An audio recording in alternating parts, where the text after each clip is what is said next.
Welcome and thank for being here. Pastor Nate from Peace Lutheran, and I can't see this. Oh, there, especially over there I can't see because of the lights coming through the window. They are celebrating their 5th anniversary of becoming what we call an ONA, Open and Affirming Church. They call it Reconciling in Christ. Is that correct? Yeah, so welcome. We're glad you're here. And we have 2 speakers this morning. And the Open and Affirming team's excited to present this educational opportunity to learn more about gender. And we have guest speakers Laura Johnson and Ella Anderson. And they're going to lead a presentation on an introduction to terminology, challenging our thoughts about folk that are different from us, and ask what the church can do to support the trans non-binary community. A little bit about each of them, and these are written by them in first person, so I'm just going to read them in first persons.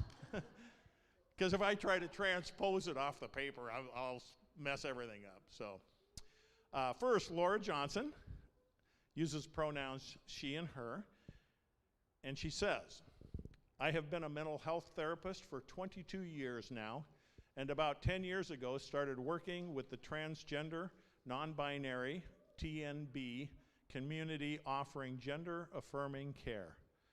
I have been in private practice for about 8 years now and worked with a small nonprofit agency for several years prior to branching out on my own. My practice is called Holding Out Hope Counseling, LLC. It's located on 6th Avenue in Tacoma. I also work with other folks, but currently at least half of my practice falls under the rainbow community. I identify queer and am married to my partner, Beth. We have been together 29 years. An old married couple, she says. I didn't want you to attribute that comment to me, so welcome. Ella Anderson uses the pronouns they, them. My name is Ella Anderson, and I use they, them pronouns. I currently work as an HR administrative assistant for American Medical Response. I used to work on the ambulance as an EMT before I sustained a back injury. I have worked at a queer youth camp in Norway, made work a LGBT friendlier place, as well as the church that Laura and I attend, Bethany Presbyterian Church in Tacoma. In my spare time, I like to garden, though I can't keep an indoor plant aside from orchids alive. Watch and play sports, my favorite is soccer, and hang out with my tuxedo cat, Kaya. I would never have come up with that. Thank you so much for sharing your knowledge and experience with us today. So, without further ado, our guest speakers.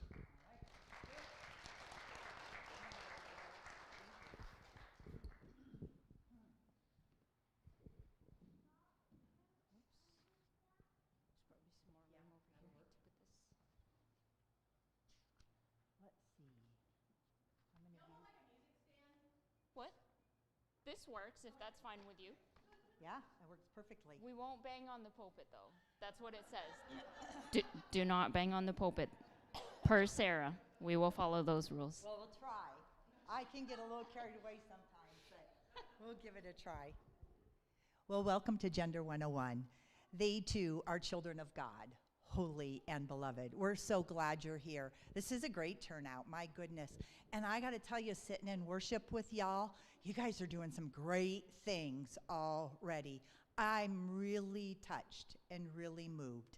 So you are well on your way. I was thinking, I'm not even sure why we're here, but hopefully you'll learn something.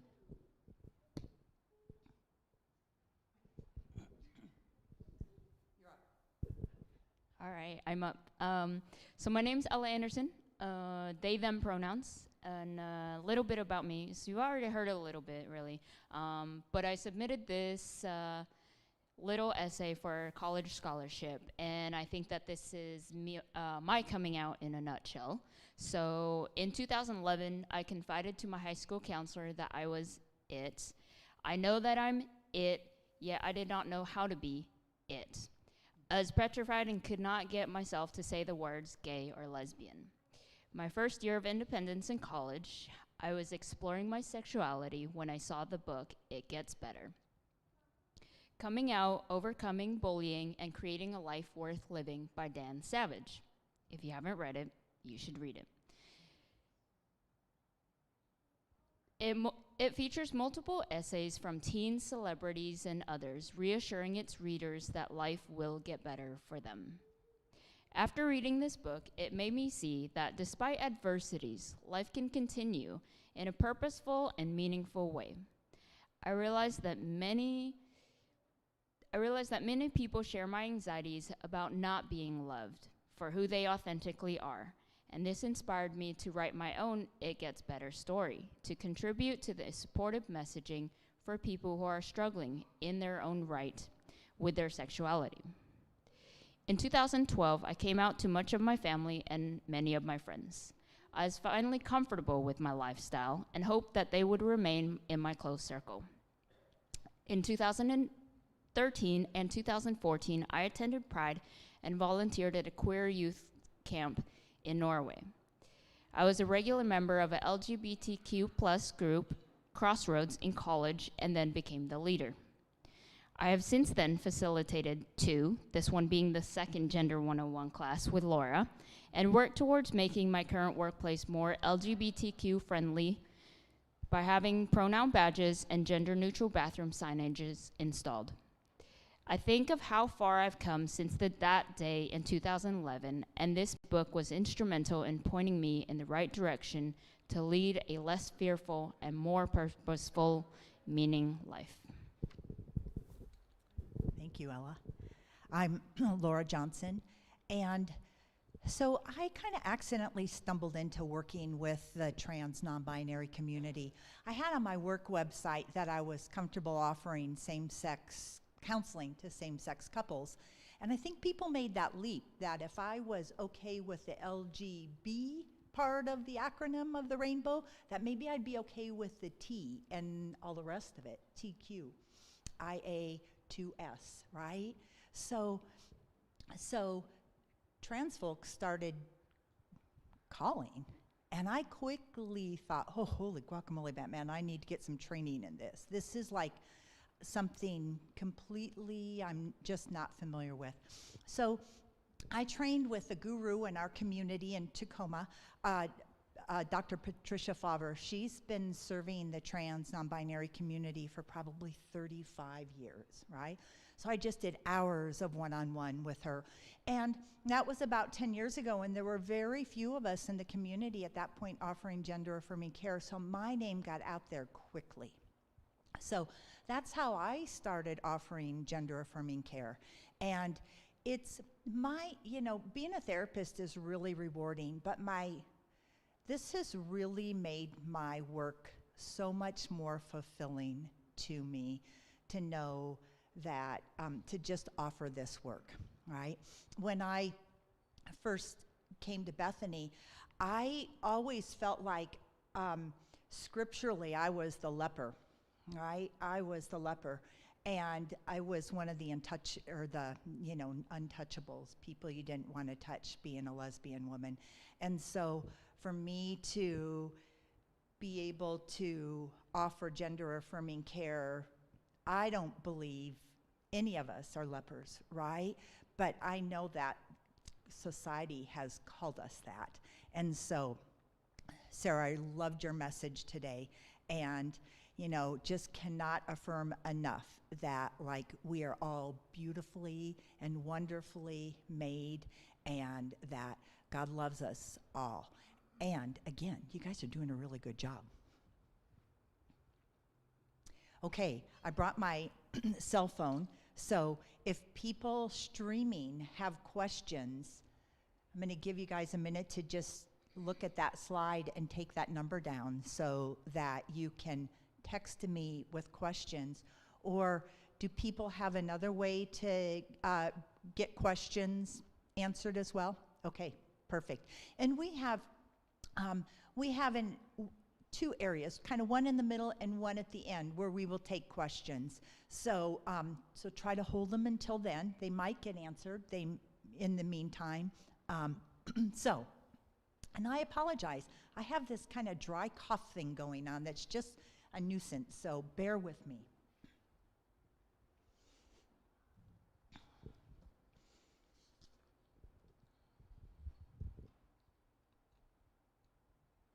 Austin Hartke, in his book Transforming the Bible and the Lives of Transgender Christians, asks us to consider the dualities of creation, right? Those dualities, night and day, land and sea, man and woman. But we all know that there's not just night and day and not just land and sea. Can you imagine if it was just night and day, if it just went from light to black, right? And how much splendor and beauty we'd be missing in dusk and dawn and sunrises and sunsets. Remember the eclipse that we experienced probably 4 or 5 years ago now, right? In the peak of the eclipse, was it night? Was it day? Maybe neither, maybe both, right?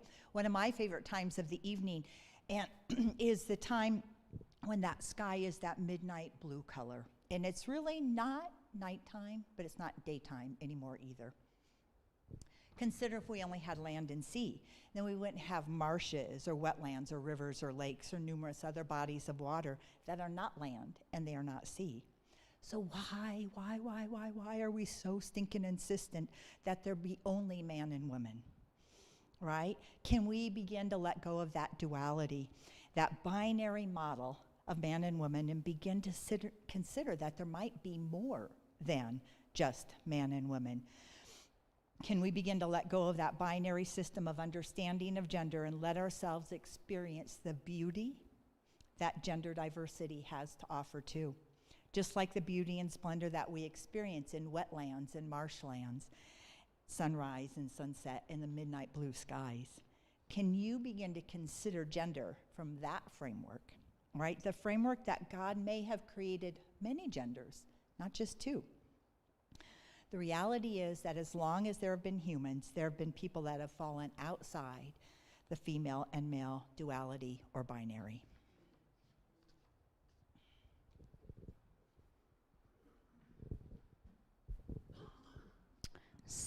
Can you all hear us, by the way? Okay. Just checking. So, why should the church care? Well, according to the UCLA School of Law Williams Institute, a study of 16,000 people, 47% of the people said that they were moderately to highly religious. A participant stated during this study that the hunger for spirituality is deep among the LGBTQ plus people, perhaps deeper than the larger population. Just like you, they want a safe place to worship.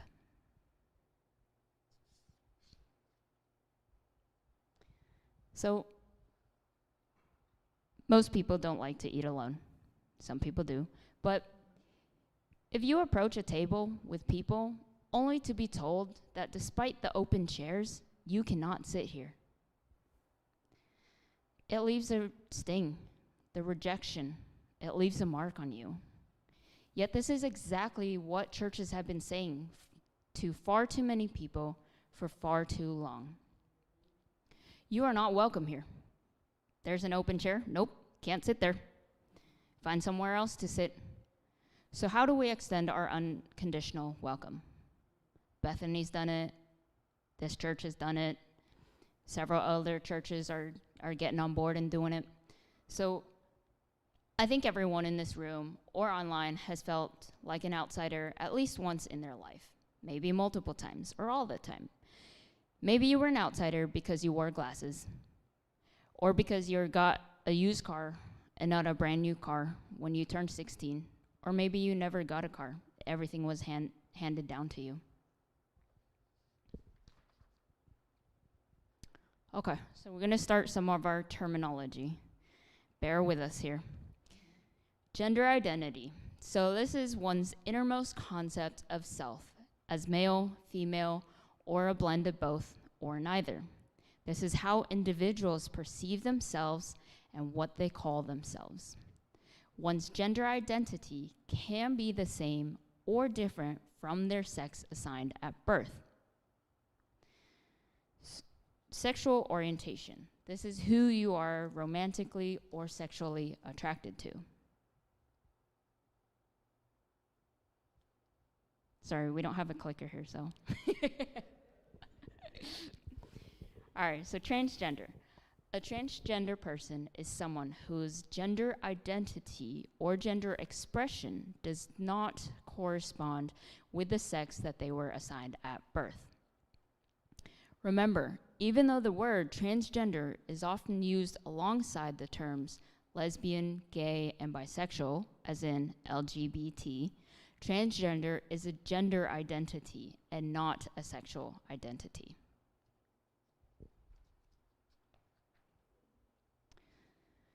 So we have trans man or trans woman.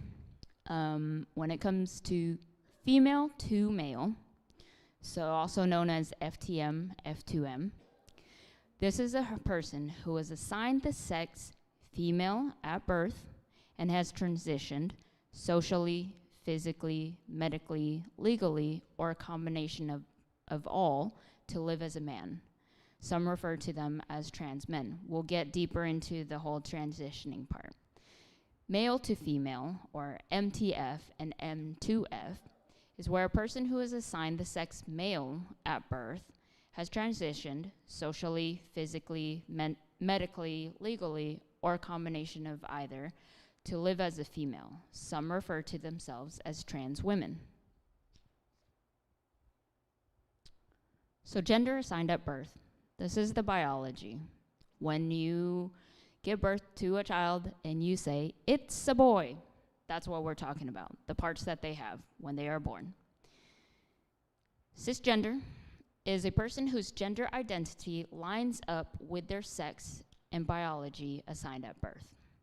So they look like a female, they dress like a female, they identify as a female, and they have all the female parts. That would be a cisgender female. Intersex used to be known as hermaphrodite, people born with several variations of sex characteristics, both physical and hormonal. Non-binary, gender non-conforming. So this describes a person whose gender does not conform to societal expectations based on their gender assigned at birth. So me, I'm born a female, got all the female parts, but I do not identify as a female. I do not like the female and the male part. I would say I am more leaning towards the male in-between part, and we'll talk more about that as well. Gender fluid. All right, so this describes a person that has a shifting and changing notion of their gender. That can be from day to day, from month to month. They do not feel that their gender is fixed. Laura is a good example of this. Some days she's dressed very feminine. Some days she's got her man boots and man jeans on and she's out in the garden pulling weeds. I don't know. Yeah. Today's a girly day. Today's a girly day. Pangender. Those who identify as pangender embrace all genders in their identity. They may reject the notion that there are only two genders, male and female. Genderqueer. Those who identify as genderqueer feel that their primary sense of felt gender is neither male nor female, but on a spectrum. That I could also say that I am genderqueer. Stealth is a term used to refer to a person who passes as their desired gender at all times and who may or may not have broken contact with everyone who knew their gender history. So you see someone walking down the street and you say, that is a male, and you have zero questions about it. You're saying that they are stealth. You never questioned what they were. Do not out people. Some people pass as the desired gender, prefer not to have others know that they are trans or gender nonconforming, and it is not our place to disclose that to anyone. Do not expect gender nonconforming folks to educate you regarding their gender. We don't always want to say, this is who I am, this is why I am who I am. Just like you would not tell a friend of yours that their friend is pregnant. It's their story to tell you. They will tell you when they want you to know that they are pregnant. Same way. We will come out to people when we are ready, when we would like to tell family. Maybe we never do. Maybe we do. Just a couple terms. There are so many terms. We're just covering a couple of them, but if you want to go down a rabbit hole of terms, you can. Google's our best friend. All right, so we included this here. Just gender expression comes in many forms. So don't assume that a female goes by she, her pronouns, or that a trans person wants a full transition.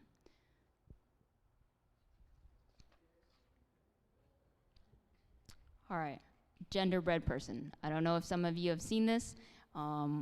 We like this diagram a lot, I think. I'm a very visual person, so I need to see things. I can talk about terms and you're like, in one ear, out the other. So this one helps you out here. So again, gender identity is how you, in your head, think about yourself.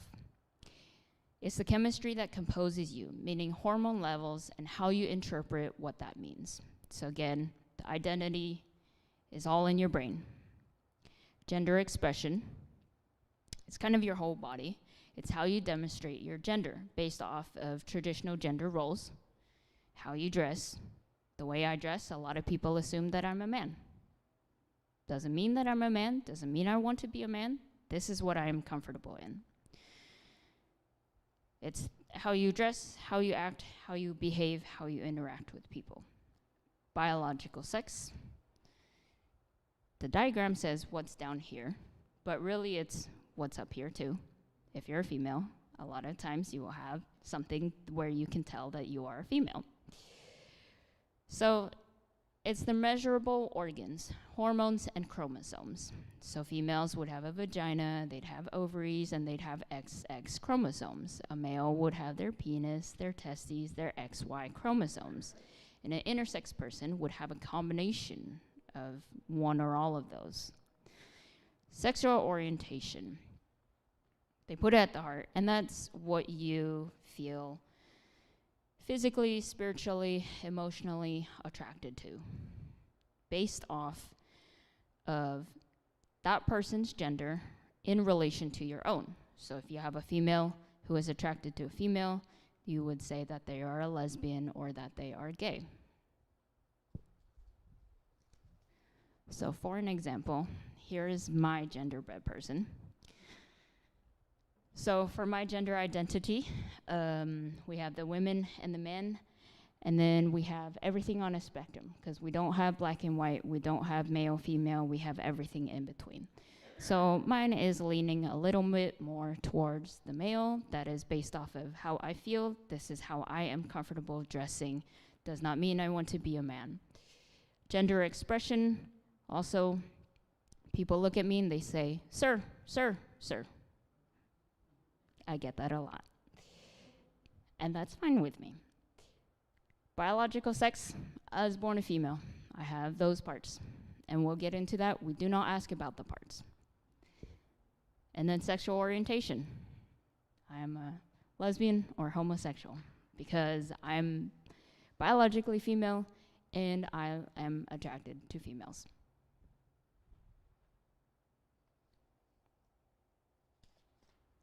So again, going with everything is on a spectrum. Every person has a unique gender identity.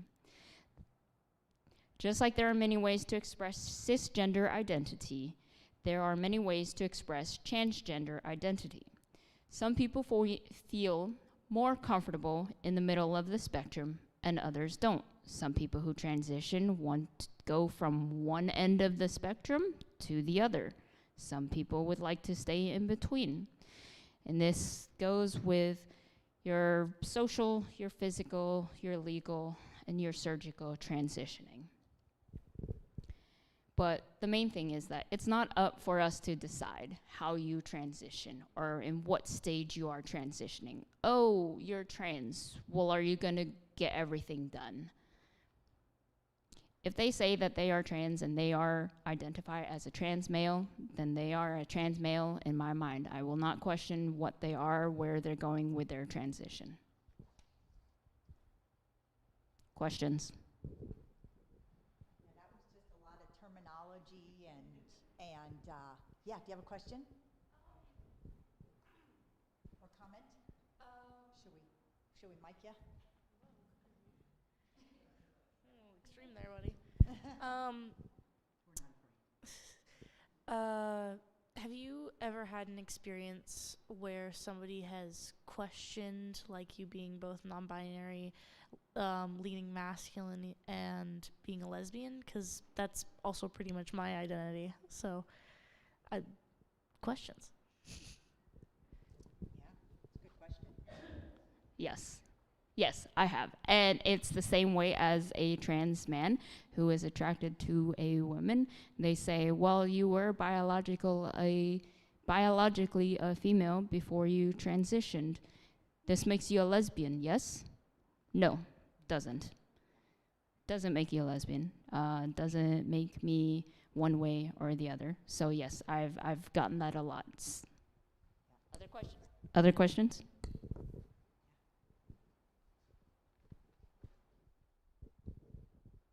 I don't want this to come off the wrong way. I don't want to be critical. I just noticed on the slide about trans, it says has transitioned, but I think that's not really true. That's all. And I mean, I appreciate that you said that. I just wanted to emphasize that there's not that many people relative to the number of trans people there are that have actually fully transitioned.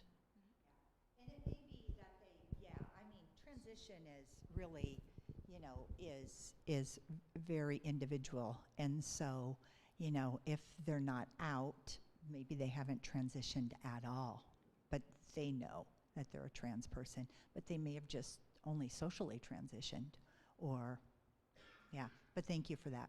Yeah, we'll look at the wording of that. I appreciate that. Yeah. You got it? Where? Put your hand up. There you go. Yeah, my question that I have is that all the way from birth, I was born a male, and my older brother came in, saw my mom, so I saw my baby sister. Mom says, "No, you saw your baby brother." So I basically have grown up all the way through my life as feeling I was a woman in a man's body.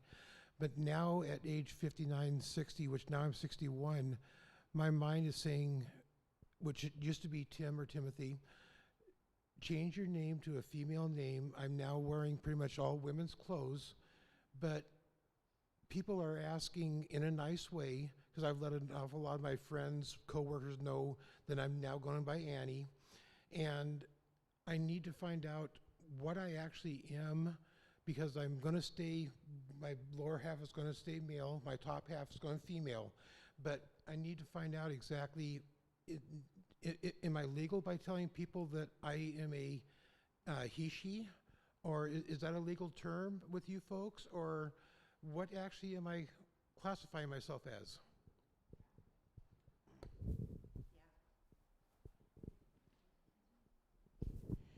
That's a good question.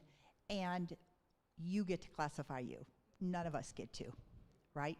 So we don't get to do that. You get to determine what your gender identity is.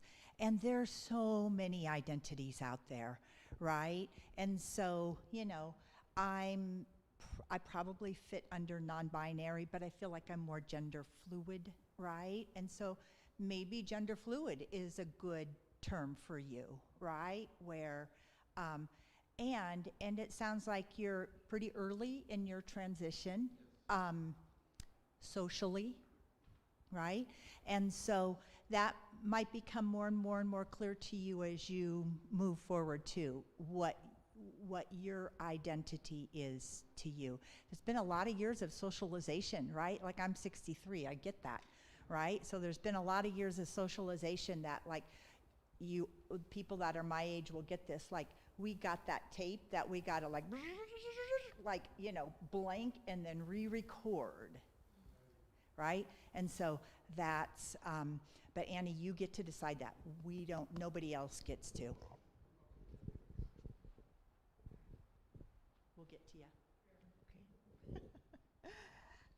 As I'm listening to all of this, I've been out for 46 years, long time. And so I have seen and heard a lot. And when I came out, it was Butch and Femme and the rest in between. And so there are people in between on that spectrum. And so I respect that. It's just that I'm not accustomed to they, them. But of course, when we used to talk to other people about our partner, it was a they or them. So it's like, okay, that word came around again. So anyway, that's my thing, just a comment. Yeah. The they, them is tricky for people, right? And so I have a couple of comments about that. One is we've used they, them singularly in the English language for a long time. When I'm partying with Katie and some folks go to the store and I don't know who they are, or a person goes to the store and I don't know who they are to go get some more Coca-Cola, right? Then we use they, them singularly. So it's not used very commonly, but it is used. And so the other thing about the they, them is that people say they. I may misgender Ella today. And if I do, I will correct myself. And I've misgendered Ella in front of Ella many times. But we say using they, them pronouns is really hard, right? Like it's hard for me to do that. Like, you know, my brother died last year. That was hard. Using they, them pronouns is not hard, right? And so, like, I just want to give it some perspective, right? It's unknown to us, but it's not hard. We have to practice it, but it's not hard. I can bet all of you have gone through way harder things than figuring out how to use they, them pronouns, right? And that is who my friend Ella is. That is Ella's identity, right? Pastor Sarah talked about identity today, right? This is my friend Ella, they, them. And I may misgender Ella, but I'll correct myself. Oh, not right now. What would you like to say? What do you want to say about? Do you have an idea? Maybe next time. Okay, not yet. Okay. Well, I will say, as someone who uses gender-neutral pronouns, you will make a mistake if you don't. I think we have to get past the worry about making mistakes. I, as a white person, will make a mistake when I do anti-racism work, and when I live as an anti-racist person. Just get used to it.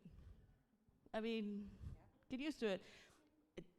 And I think to say is that if you are someone who does not use gender-neutral pronouns and you're worried about making a mistake, most of the time, if I can see that you're trying, that is what matters. And if you correct yourself, that's what matters. And I would say the same goes for a lot of intersections of injustice. Is if people see we are making an effort, an intentional effort, then that's what matters.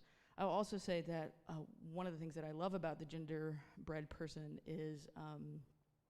especially as their versions that they've updated, is that they're no longer singular lines of male and female, that they're two lines, because you don't, like I would say as someone who is genderqueer, I don't move away from maleness or femaleness. Like once you move closer to maleness, it's not like I'm eliminating the female. We all carry pieces of feminine and masculine within us. And one of my favorite pieces about the conjunction and, at least within scriptures, is that there's a possibility to view and as not a separator, but as a joiner, that God created them male and female, and each individual person there is masculine and feminine. And so to what degree does that masculinity and that femininity shine through? So it doesn't have, even in that viewing, it doesn't have to be a binary, that there's a potential for a blending of things. So Again, not sure why we're here. But delighted to be there.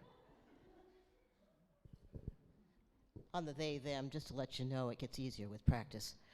But you were, just to go back to something that you guys were talking about, you know, if you haven't had all the surgeries, if you haven't had all that, that does not mean you are not your identity.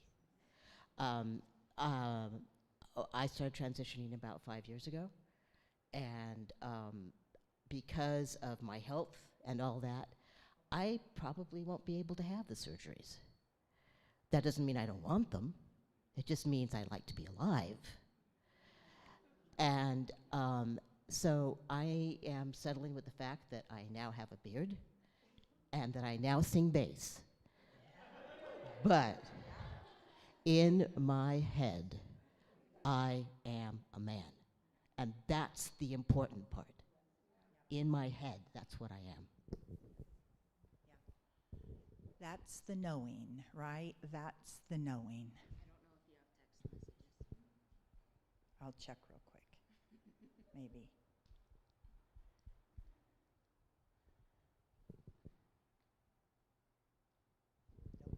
Any more questions? Any online questions? Okay.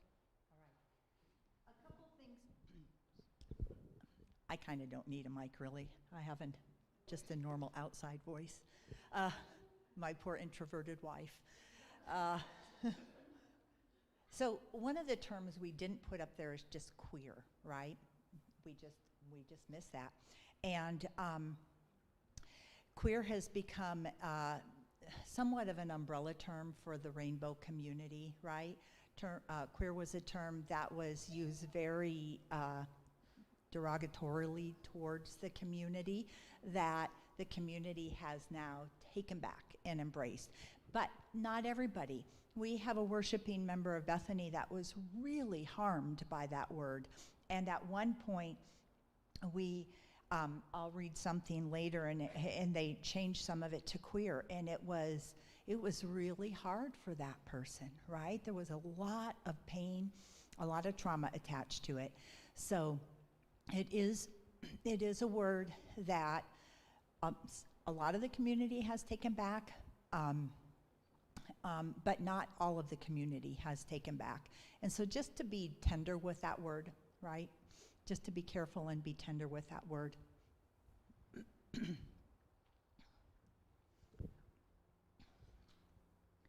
Oh, this is my time.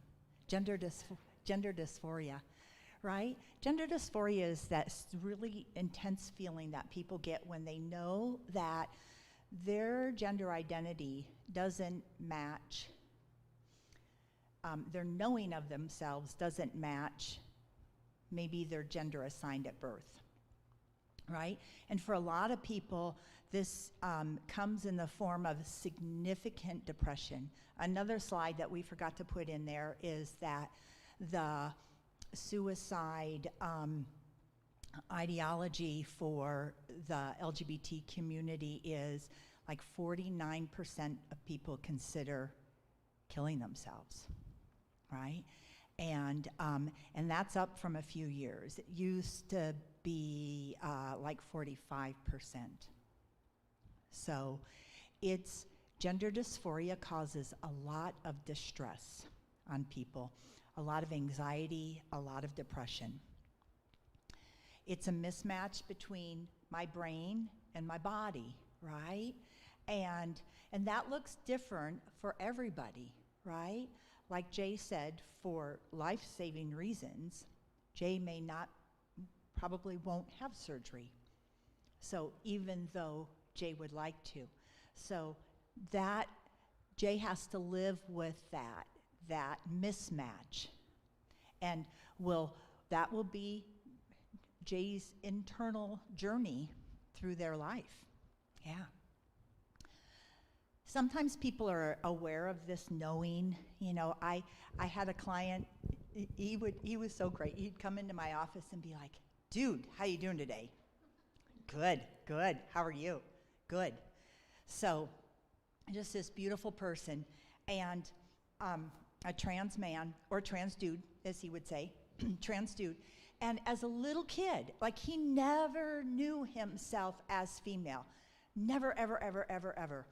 And had brothers, and would wake up every morning and look under the covers to see if he had grown the genitals his brothers had. And he didn't. He just knew, but he knew at that very, very, very young age, right? For other people, it's more, a lot of people figure out at puberty when their body starts betraying them. Because think about it, like until puberty, I get to run around in just shorts without a shirt on too, just like all of the little boys out there, right? And then puberty hits. And now I don't get to do that anymore. And now it's like, whoa, like my body is betraying me, right? So puberty is a really common age too. But think about that. Oh my God, puberty was so stinking hard. As a cisgender person, can you imagine having your body betray you as in puberty as an adolescent? Oh, I just can't even imagine. All right, we're going to talk about some transitions. So people socially transition, medically transition, physically transition, and legally transition. So socially is where maybe I've come out and I'm deciding that I'm going to, as a cisgender woman, I am going to like cut my hair shorter, and I'm going to start sporting men's clothes and wearing less makeup, or wearing, no makeup, which that's kind of tough because like I love a man in makeup too, and with polish, right? Like nail polish, I love dark nail polish on men. I just think that's really, really cool. And considering I love women, that's a really attractive thing to me on men. So, we might start speaking differently, right? Change our name, change our pronouns, all of those things. So use different gendered facilities. Man, one of the things, is we've gone through all of this discussion around gendered facilities and trans non-binary folks and other in the correct gendered facility for them. I gotta tell you, they're terrified to be in gendered facilities. They're just terrified to. They are more uncomfortable in gendered facilities than any cisgender person is with them in there. Ella and I were at breakfast a little while ago, and I'm like, okay, I have a useless bladder. I'll probably have to run and use the bathroom in the middle of this. But I said, okay, Ella, I better go use the bathroom before I go. So Ella says, like, I haven't been here for a while. Where are they? And I said, well, the women's room is like out there, and it's the last one down. So we're walking along, and Ella peels off into the men's room. I'm like, oh my God, I did not see that coming. I was just totally stunned. So then I'm in there, and I'm thinking, all right, well, that makes sense, right? I think that got a cough drop in my mouth, so I'm going to slobber now. That makes sense. And so, but I didn't want to assume. So I'm like, okay, Ella, you got one on me. Like that just totally took me by surprise. And Ella said, I just get way fewer looks in the men's bathroom. Yeah. All right, next one.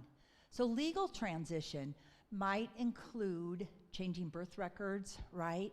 So it's all the things we do to legally now become our gender identity, right? Change a social security card, change a birth certificate, change passports, change.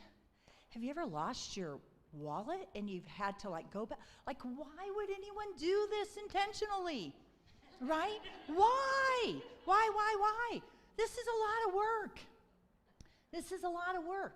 And there are states that won't let you change your birth certificate, right? So, but that's the legal transition, right? Medical transition.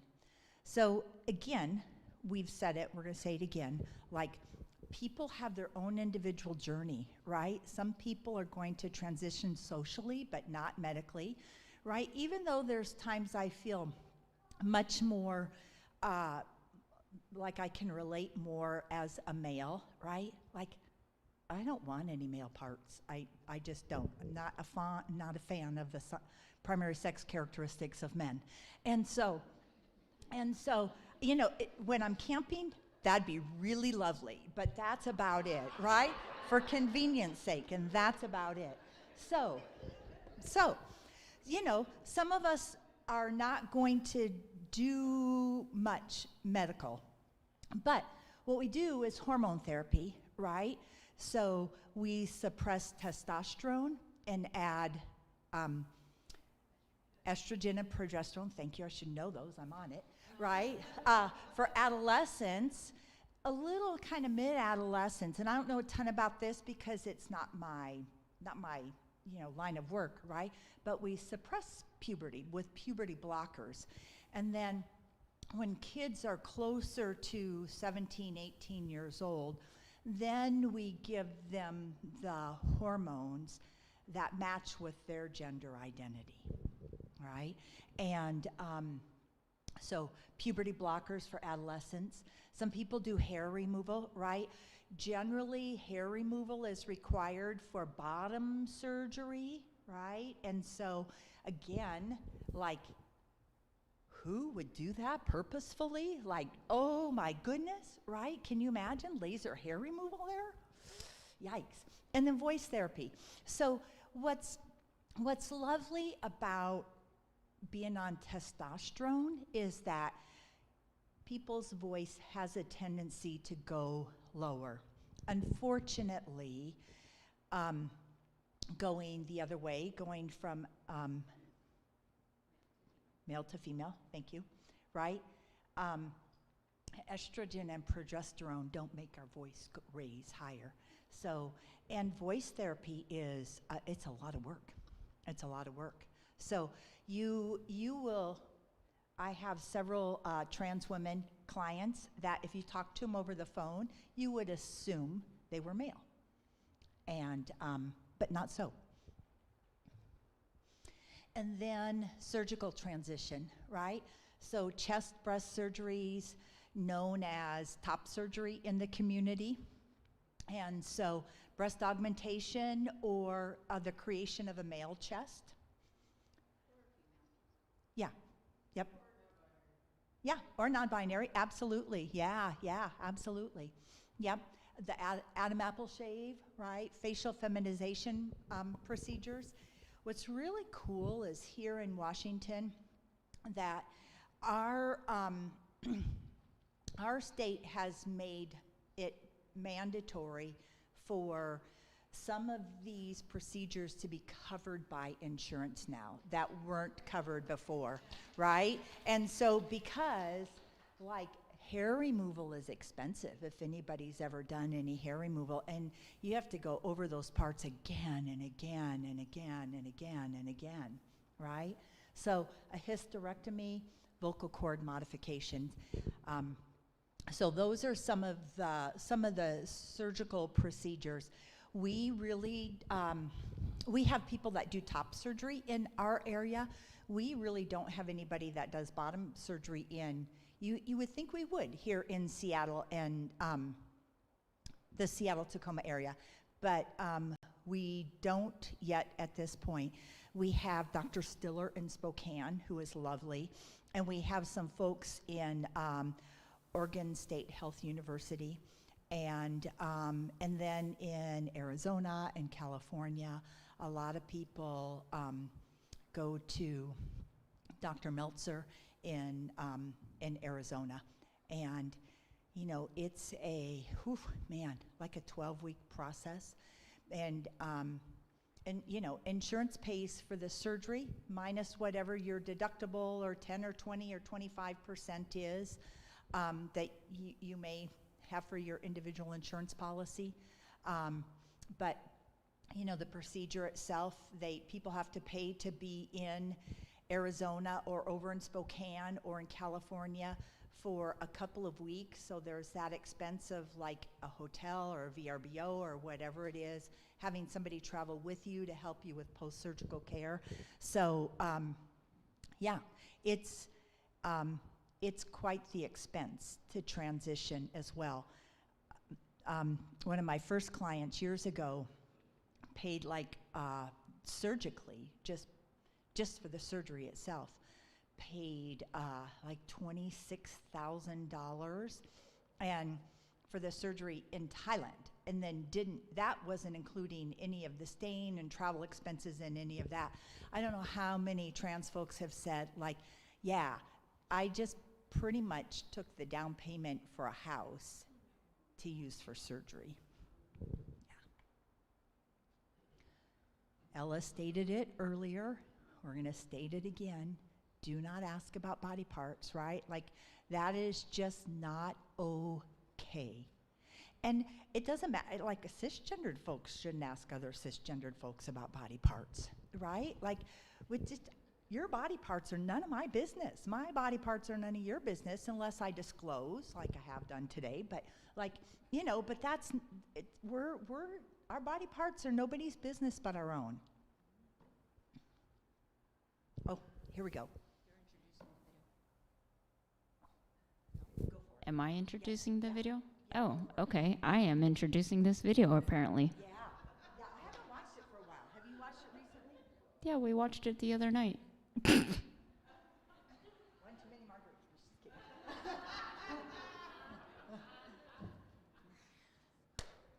All right. All right, so this video, yeah, we found it a long time ago.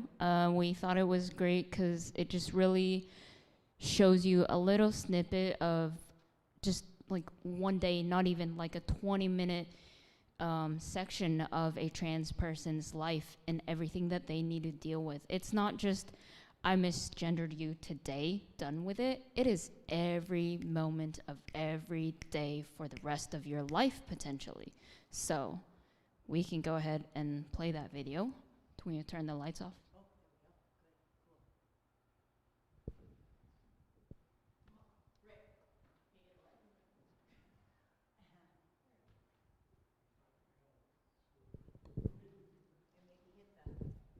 Mute.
Doctor.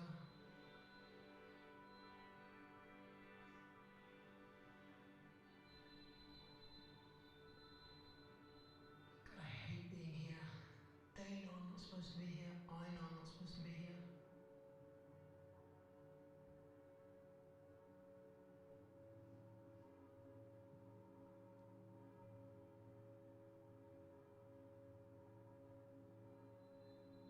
Oh no. Oh my God, oh no.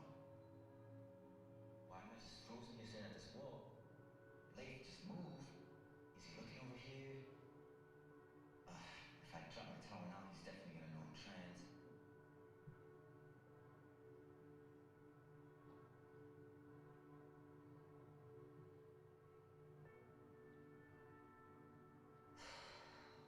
Breathe. Jeez. You'd think there'd be another bathroom we could use. Gender neutral. I can't get people to leave because of me. There's another night rule, another week in. I hate being here at the gynecologist. God, I hate using that word.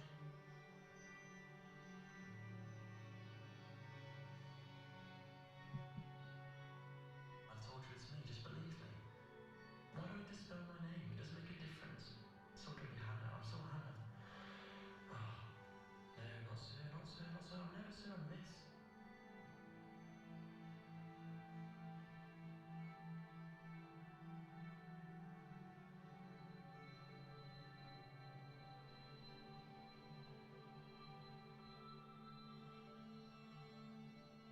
What a beautiful day. I love London in the summer. We'll need to just get to the shops before 5. Tonight should be good too. I'm looking forward to staying in for once. God, what's that ahead?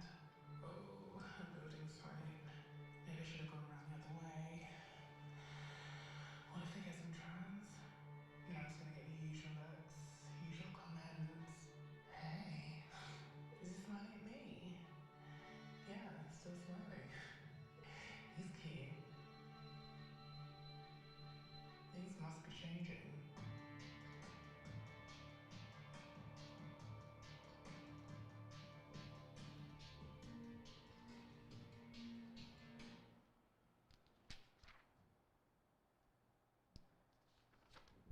I still think you're next. There we go. Good. All right. Conversion therapy. Here's a map of the states. So for those of you who don't know, conversion therapy, the definition per the Webster Dictionary is the use of any of various methods, such as stimulation or religious counseling, in an attempt to change a person's sexual orientation to heterosexual, or to change a person's gender identity to correspond to the sex that person had at during birth. So other names are reparative therapy, sexual reorientation efforts, ex-gay ministry. So the dark green up in the tops here indicate states that have laws in place that ban conversion therapy. We see you as who you are, and we accept you for who you are. We are not going to change that. The striped states indicate states that have partial laws in place prohibiting conversion therapy, and then the tan ones are states where there are no laws. They will change you because they see fit to change you because something is wrong with you. Can I add something real quick? I had a client, I can't remember which state they were from, but praise God, they moved to Washington, and they were going to have to go to therapy for like 3 years, and it was conversion therapy, essentially. And there were only like 4 therapists in the state that offered this therapy, and you had to pass this therapy in order to move forward with your transition. To move forward with your transition. And and that was just probably 5 years ago.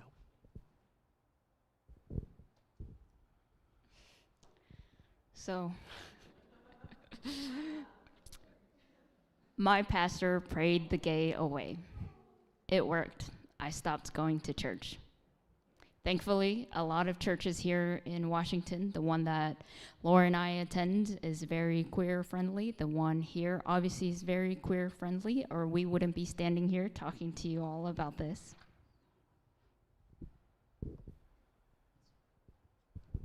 All right, we're back to pronouns, right? So I think I can't state enough how important pronouns are. Pronouns are our identity, right?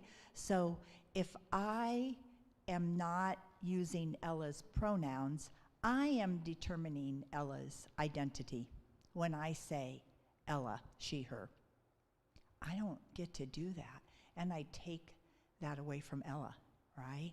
So if you walk away with anything today, it is really working hard on making sure that you correctly gender folks with pronouns, right? And practice, even with Ella still, I'll be like, Ella, they, them, Ella, they, them, Ella, they, them, Ella, they, them. And even if when I'm talking to my wife Beth about Ella, if one of us misgender Ella, we correct each other, right? So it's also about practicing not in people's presence, but just like that's how you need to know them, how they know themselves. Because if you don't know them like that, you don't really know them. So pronouns are so important. It's important to not assume people's pronouns, right? We saw some folks in that video that really look like they pass. But we should never assume people's pronouns. I can have a client walk into my office and I bet my life they're cisgendered. And I shake their hand and say, I'm Laura, I use she, her pronouns. What pronouns do you use? Just to begin to get people comfortable with. And I've never had anybody look at me like I have three heads, right? They tell me what their pronouns are. So that's kind of surprised me, actually, because some people I thought, oh, I'm going to judge a book by cover. They're going to look at me like I have three heads. And they just offer me their pronouns. We don't know people's gender until they tell us. I think that's just the place we have to go. We can't make the assumption anymore. We just can't. You know, every generation has had its thing that we do to change our culture, right? Every generation has. There's been divorce, like being brave enough to leave an abusive relationship, right? Divorce. There's interracial marriages, relationships, right? There's women's liberation. There's same-sex couples. This generation is about blowing our mind with gender. That is their work that they are doing to make us better folks, right? So that's their job. That's what this generation is doing. And you gotta look back because, you know, we can't dismiss it. Like, there's a couple right there, hallelujah, there's a couple right there, right, that we get to celebrate, right? And so it's important. We can't dismiss these young people doing this work. They are changing our lives forever. We as old folks just gotta get on board, right? And make our brains more malleable than they want to be. Is this you or me? Yeah. I mean, we've really talked about this a lot here. Don't assume. Ask them. Introduce yourself. That will prompt them to introduce themselves. If you use your pronouns, then that might prompt them to use their pronouns. And if they don't state their pronouns, you might ask, hey, by the way, what pronouns do you use? It's also okay not to know what pronouns you want to use. You can say, I'm still deciding, or I go by Ella. That's it. Oh, what pronouns? Just Ella. Okay, fine, cool. Don't question anything more than that. But the thing is that, right, those belonging to the LGBTQ plus community have most likely experienced one, if not more, of the following. We've lost family due to them not being supportive. We've been fired from jobs. We've been harassed, bullied, assaulted. We've considered death by suicide or attempted suicide. But not just considered, we've also fully gone through with it. We have lost many of the LGBTQ members because they have been successful in that, because they were not in a welcoming community.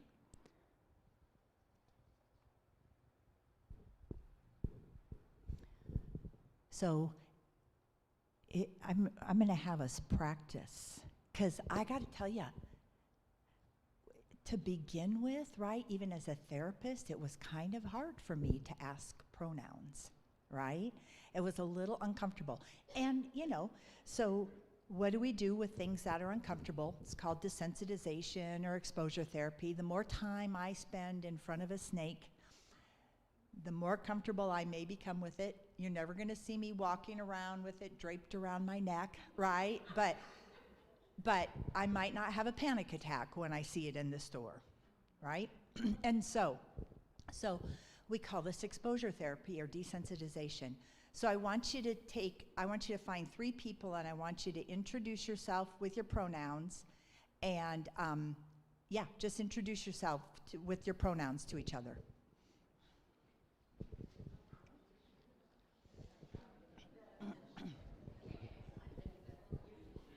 Here, we can meet. I'm Laura. I use she, her. Hi, I use pronouns except she, her. Okay, all righty. Nice to meet you, Ani.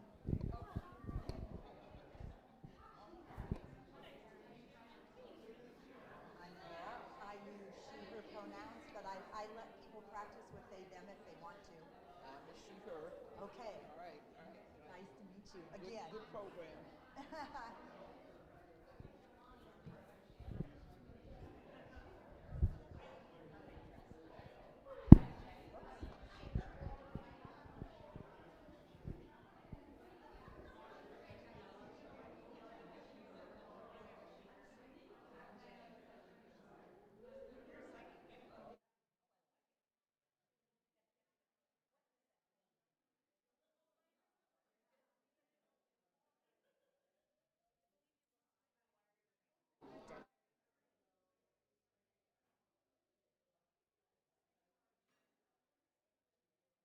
Yes. Absolutely. Ooh, nicely done, you guys. I like how you embrace that. Lovely. Really good. We may have lost some, Ella. What do you think? We're almost at the end, you guys. So bear with us. We're very close. Yeah. I think we did. Yeah.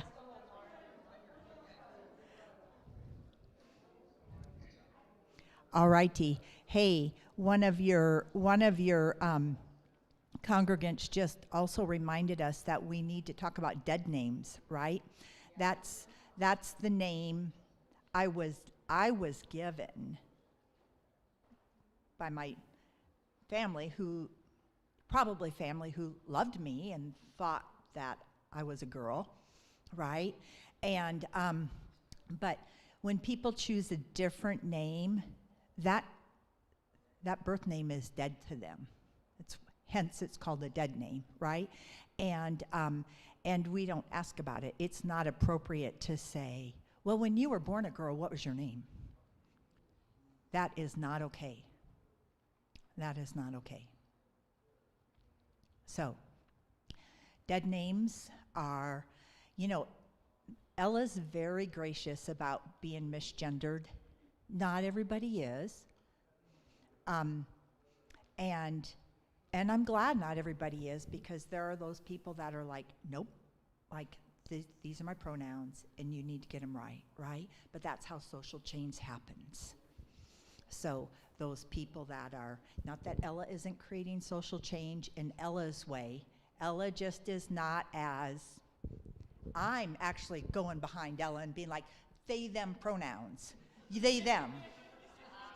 They, them. And Ella's like, it's okay, Laura. No, it's not Ella. I really shouldn't be doing that either. Again, don't say how difficult it is to use a person's pronouns, right? You know, if I got married and I wanted to keep my name because it represented me and you kept calling me by my spouse's name, right? My name is my identity. Well, I don't want their identity. I want my identity, right? So, we talked about this. There's going to be misunderstandings and slip-ups. That's okay. Just apologize and move forward. They said it beautifully over there, right? If I know you're trying, I can be gracious. Go ahead. Is this you? Again, believe them. Why are we doubting people? Why? They say something, we say, okay, yep. So someone tells you who they are and who they love, believe them. Don't you want to be believed? It's not for us to decide. We're not going to say, oh, you're lying. I don't think you are who you are. How do we know? We don't know this person.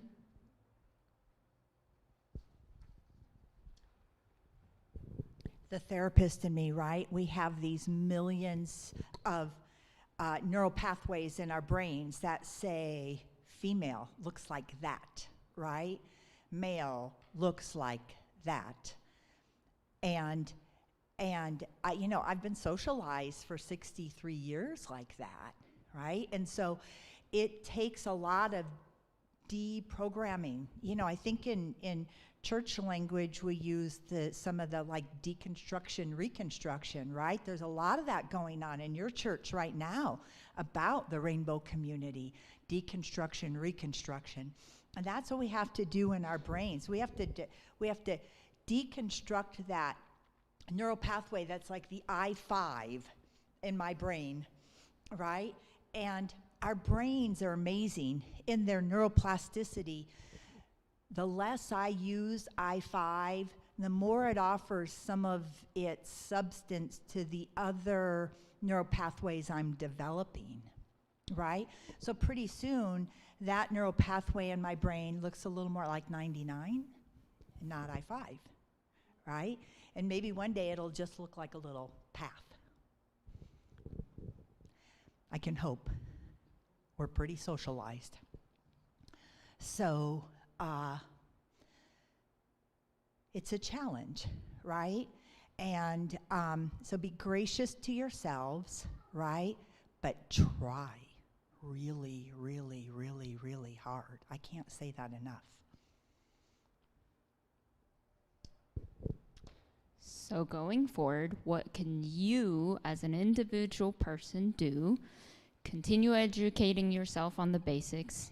You're here, so you're going places, and you've done a great start.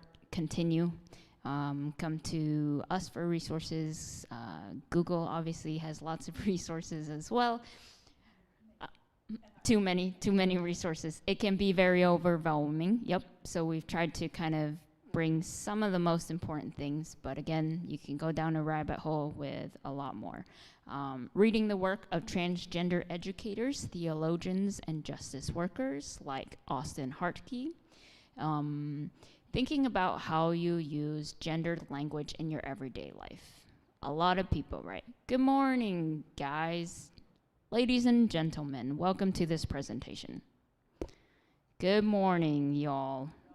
Y'all, yep, we're gonna be Southern. All y'all, yep. Good morning, folks. Good morning, lovely people. Kingdom, I love kingdom.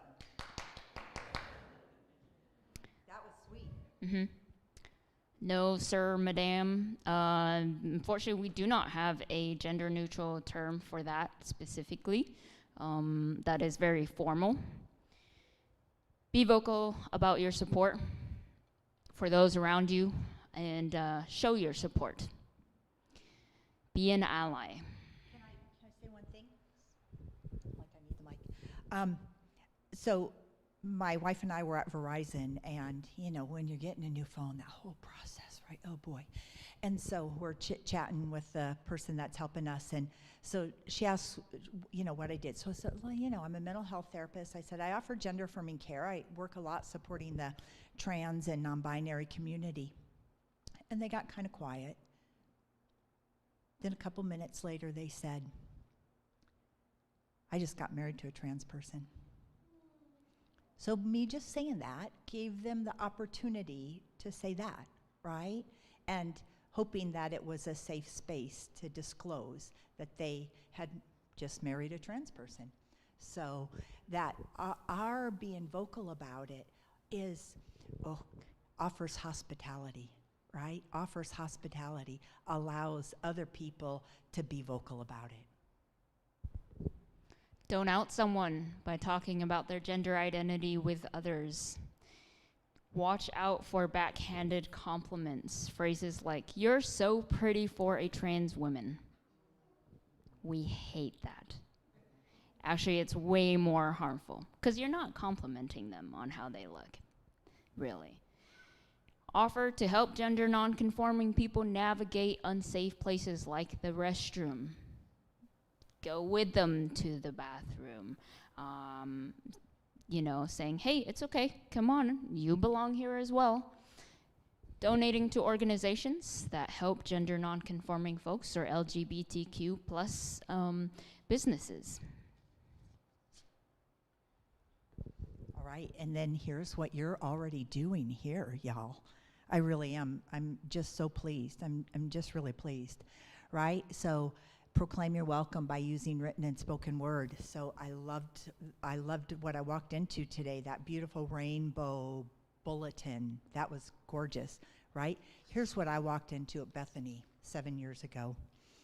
Whether you're young or old, married or single, gay or straight, a lifelong Christian or a spiritual seeker, a believer or a doubter, whoever you are, wherever you're from, whatever burdens you carry, rest assured, you are welcome here.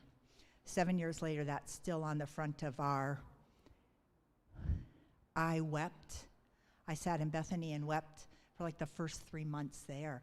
I've never had that on the front of a bulletin when I walked in.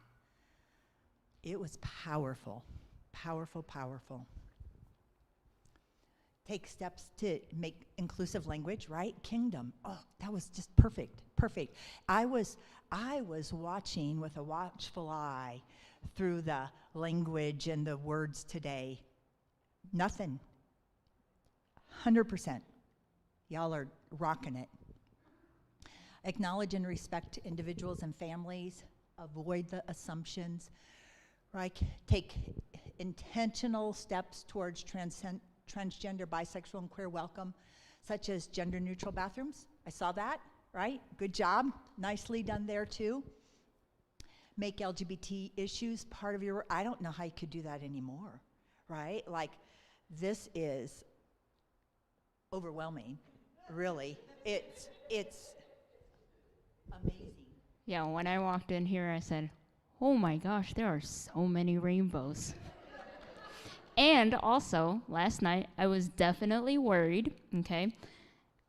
I never used to be a church person, and then I came to Bethany, and they read this, and I go, whoa. And then my question was, do they walk the walk like they talk the talk? And yes, they do. And my thought last night was, like, it's going to bed, right? I'm super anxious, really, and I go, oh, like, I'm going into a church. I know Katie, that's it. I don't know anybody else. Are they going to be welcoming? Obviously, like, it's a church, so I don't know.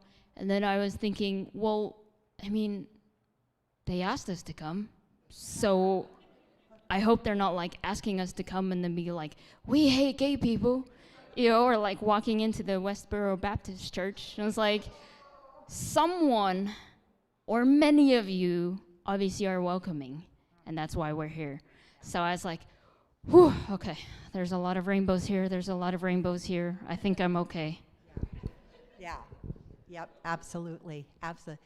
I hope that you have an equal opportunity employment statement on, on your website, and I didn't look at that. I meant to look at that before I came, and my apologies for not doing that. Using mother, father, or they for God. I'm just trying to use they for God. That's just my goal in life, is to use they for God and just take the gender away from God. Because I'm made in God's image, and you all are made in God's image. So I think they works. And leaders using gender-neutral language, and I heard that today. So y'all are well on your way. You really are. I couldn't be happier. I feel like we probably didn't really teach you anything today. Did you learn something? Okay. All right, good. Well, it is question time again, and then we're going to let you go home and enjoy this beautiful day. Yeah, go for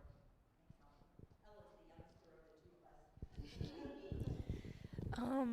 I liked how the video kind of talked about how, at the very end, kind of talked about how people's words have like a very big effect. Like, I've had a lot of experiences like that, especially in religious settings. Like, I went to this kind of sort of camp at one point that the leaders there were very welcoming, but the kids there were not at all. And as a younger kid, it kind of put that imprint on me that religious spaces meant that I wasn't welcome. And so that took a lot of time to get over, and thankfully I've been to a lot of places that have been a lot more welcoming, but it was not a good time. And I've had people call me out of things. I've been screamed at, and I've been minorly screamed at. But I've also had more positive experiences that have really helped me. Like, one time I was in a movie theater, and I was going to the bathroom, and I kind of hesitated before I went to the women's bathroom. And when I came back out, the desk clerk was like, "Hey, go into the men's restroom." And that really helped me, because I feel more comfortable in the men's restroom. And, I go into the women's restroom a lot because, I get less comments. But it's really hard sometimes. And, as it's becoming more known, one of the biggest impacts on me has been just seeing other people like me, like creators online, or people sharing their experiences, people like you guys coming out here and doing these things.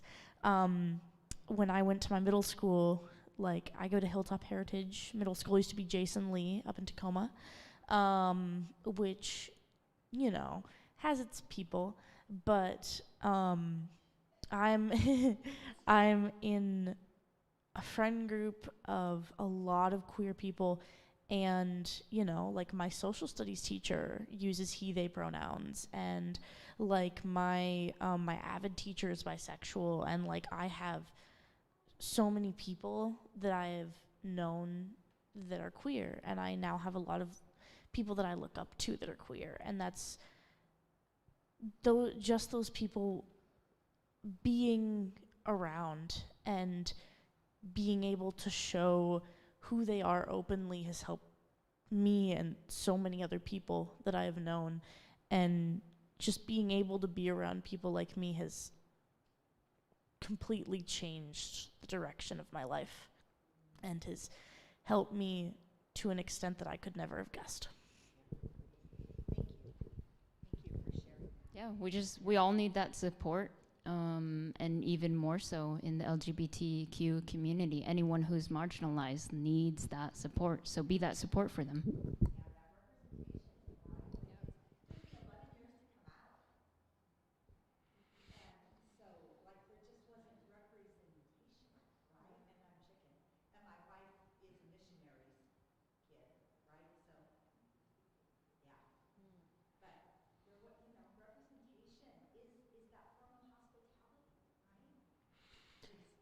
You mentioned that there was a lady that did not like the word queer. And I don't like the word queer at all. And because it reminds me of the N word that they used to call us, and the young people tried to embrace the word so that it didn't hurt so much. Well, queer, every time I hear that word, it just like it sticks a dagger in my heart, because that's the name they used for us when they didn't know any other name. And it hurt, and it still hurts today after being out for 46 years. And so, what can I do? What can I do? You get to have that word be what that word is to you, right? And y'all heard that? You don't use that word with her, right? Right? Yeah, just like you wouldn't use the N word. And I appreciate you saying that. I wanted to make that analogy, but I don't think I, as a white person, get to make that analogy, right? So I really appreciate that you made that analogy, right? Because it feels like that to me, but I don't know. Yeah. Yeah, absolutely. Yeah. Yeah, yeah. So those are, we are all so individual, right? And that, when Pastor Sarah talked about knowing, like, okay, this is what we need to know about this lovely person that we worship with, right? Like, that's what we need to know.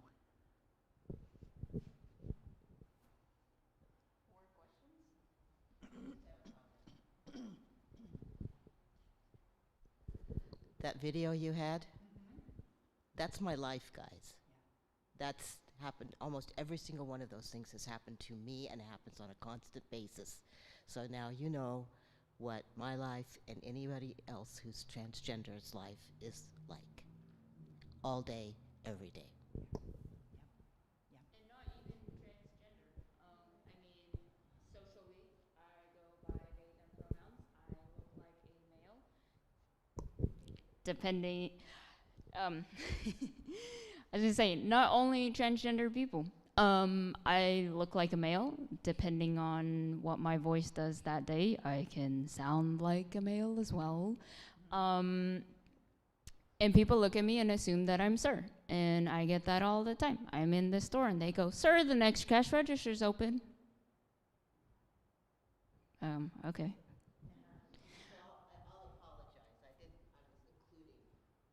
No, you're fine. Yeah. So, yeah, it does not just apply to transgender people. We might look at someone and say, "Oh, well, you're such a Sarah. Your name, your personality fits a Sarah." Don't do that. Don't assume. Don't make assumptions. Sorry, Sarah.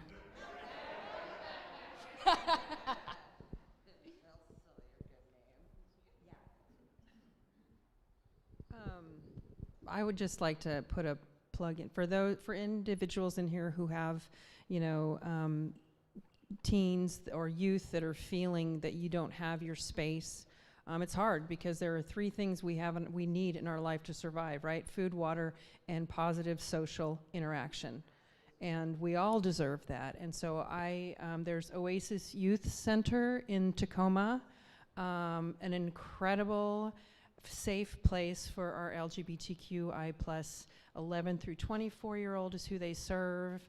And they're amazing. They're truly amazing. So if you ever find an opportunity to look them up and volunteer or donate, they do such great work for our teens and to make them have that safe space. So Oasis Youth Center in Tacoma.